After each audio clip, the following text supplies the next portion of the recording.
आइए तो पंचायत वार्ड सचिवों से जुड़ी एक बहुत बड़ी खबर आपको बता रहे हैं कि पंचायत वार्ड सचिवों को सरकार नियमित करेगी? क्या पंचायत वार्ड सचिव जो हैं वो सरकार के कर्मचारी कभी बन सकते हैं? इसी पर थोड़ा-सा आज हम लोग चर्चा करेंगे कि पंचायत वार्ड सचिवों को सरकार जो है अब तक बरगला कर क्यों रखी है? पंचायत वार्ड सचिवों को सरकार जो है अब तक इस हालत में क्यों रखी है कि भी खा गई है और सरकार जो है उनको नौकरी दे बता रहा हूँ कि जब पंचायती राज मंत्री जो हैं सम्राट चौधरी उस समय थे तो उन्होंने एक आदेश जारी किया था। उन्होंने कहा था कि पंचायत के जितने भी प्रतिनिधि हैं सबको हथियार का लाइसेंस दे दिया जाएगा उनकी सुरक्षा के लिए। लेकिन जो है दुर्भाग्यवश सरकार जो है उनकी बदल जाती है, सरकार उनकी गिर जाती है और वो महागठबंधन में चले जाते हैं। नीतीश कुमार जो पलटी मार देते हैं, तो पलटू राम इनको लालू यादव प्रसाद यादव ने कहा भी था। तो ये पलटी मारकर कहीं भी जा सकते हैं, पलटी मार नेता इनको कहा जाता है। तो इसलिए जो है मैं आपको बता रहा हूँ कि नीतीश कुमार हमेशा पलटी मारने की वजह से ये सब में पलटी मार देते हैं। पंचायत वार्ड सचिवों का सरकारी नौकरी देने का वादा करके, संविदा कर्मियों को सरकारी नौकरी देने का वादा करके जो है ये पलटी मार दिए और वो उस बात को भूल गए। जब गठबंधन में चले गए तो उस बात को भूल गए। जब चुनाव आता है तो घोषणा पत्र में ये आदेश जारी किया जाता है कि सभी संविदा कर्मियों को, सभी कॉन्ट्रैक्ट कर्मियों को जो है, चाहे वो पंचायत वार्ड सचिव हो, चाहे आशा सेविका, सहायिका, सांख्यिकी, चाहे कोई भी कर्मी हो, सबको सरकारी तौर पर समान काम के बदले समान वेतन दिया जाएगा। सुप्रीम कोर्ट का भी आदेश आ गया था कि समान काम के बदले समान वेतन आप दीजिए। आप किसी को बंधुआ मजदूर बनाकर नहीं काम करा सकते हैं, चाहे वो सरकारी हो, चाहे वो निजी हो, चाहे वो प्राइवेट हो।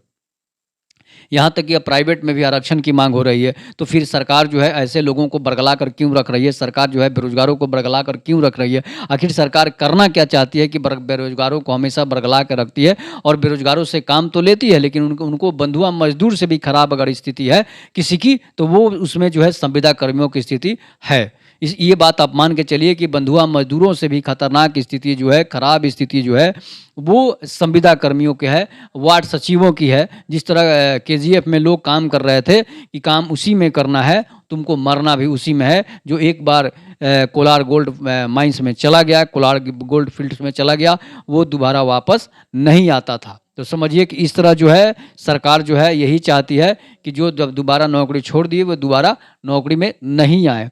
ये सरकार जो है, इसलिए जनता भी चाहेगी नीतीश कुमार को कि अब दोबारा सत्ता में नहीं आए। लेकिन जनता है, यहाँ पर जातिवाद की वोट है, जातिवाद पर सरकार चलता है, जातिवाद पर वोट मिलता है। इसीलिए जो है संविदा कर्मी आज दर दर की ठोकरें खा रहे हैं। संविदा कर्मी जब समय आता है वोट के समय, तो संविदा कर्मी अपने अपने जाति के नेताओं को वोट दे देते हैं और अपने अपने जाति के उस नेता को वोट देते हैं जिनको इन सब से कोई मतलब नहीं रहता है। तो इसलिए जो है सरकार की स्थिति ये हो जाती है, सरकार तानाशाह इसीलिए हो जाती है और संविदा कर्मी जो है वो दर दर की ठोकरें खाने पर मजबूर हो जाते हैं। आज पंचायत वार्ड सचिवों की स्थिति इसीलिए बुरी बनी हुई है कि वो अपने जाति के नेता को वोट देते हैं, वो अपने नौकरी के लिए वोट नहीं देते हैं। तो इसलिए जो है जितने भी वार्ड सचिव हैं सभी को जोरदार आवाज़ उठाना चाहिए, सरकार के खिलाफ आवाज़ उठाना चाहिए। सर, एक बहुत बड़ा आंदोलन होना चाहिए, तभी जाकर सरकार आपकी बात को सुनेगी। नहीं तो ये गूंगी और बहरी सरकार है, सुनने वाली नहीं है। जब किसी की हत्या होती है, जब किसी का रेप होता है, घर में घुस घुस के लोग मार रहे हैं, दंगा होता है, फिर भी सरकार को सुनाई नहीं देता है। सरकार पूछती है कि हाँ क्या हुआ है?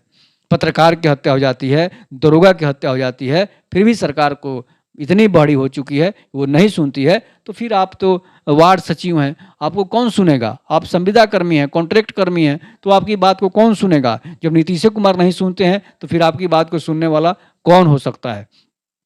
इसलिए जो है आपको आंदोलन खड़ा करना होगा। जिस तरह शिक्षक लड़ रहे हैं, आशा लड़ रही है, सेविका सहायिका लड़ रही है, आंगनबाड़ी लड़ रही है, उन्होंने भी लाठी खाया है, तो फिर आपको लाठी खाने से गुरेज क्यों है? आप क्यों पीछे भाग रहे हैं? आप लड़िए।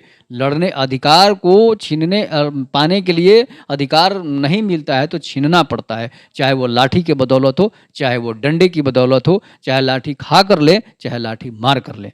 तो ये जब तक नहीं रहेगा, आप जो है अहिंसा से आज़ादी देश को नहीं मिली है, हिंसा से आज़ादी मिली है। तो भगत सिंह और सुभाष चंद्र बोस बनना पड़ेगा, महात्मा गांधी बनने से कुछ नहीं होने वाला है। ये सरकार इसलिए कि सरकार हिटलर की सरकार है। सरकार जो है वो उस तरह की सरकार है जैसे हिटलर और मुसोलिनी थे, उसी तरह की सरकार है जो अब आपकी आवाज़ को दबा देगी, जलियांवाला बाग बना देती है। सरकार जो है जिस तरह आपने पटना में नेताओं पर लाठीचार्ज देखा, शिक्षकों पर चार्ज देखा, आशा कार्यकर्ताओं पर लाठीचार्ज देखा, महिलाओं पर जब लाठियाँ चार्ज आती है तो फिर आप कौन होते हैं? तो इस सरकार को क्या बोलेंगे? जो सरकार हमेशा लाठियाँ बरसवाती है, नौकरी मांगने छात्र जाते हैं तो उन पर लाठियाँ बरसाती है, तो ये जनरल डायर की ही सरकार है। तो जनरल डायर को उखाड़ फेंकने के लिए आपको क्या करना पड़ेगा, इस बात से आप अवगत हैं। तब तक के लिए नमस्कार। जय हिंद, जय भारत, जय श्री राम।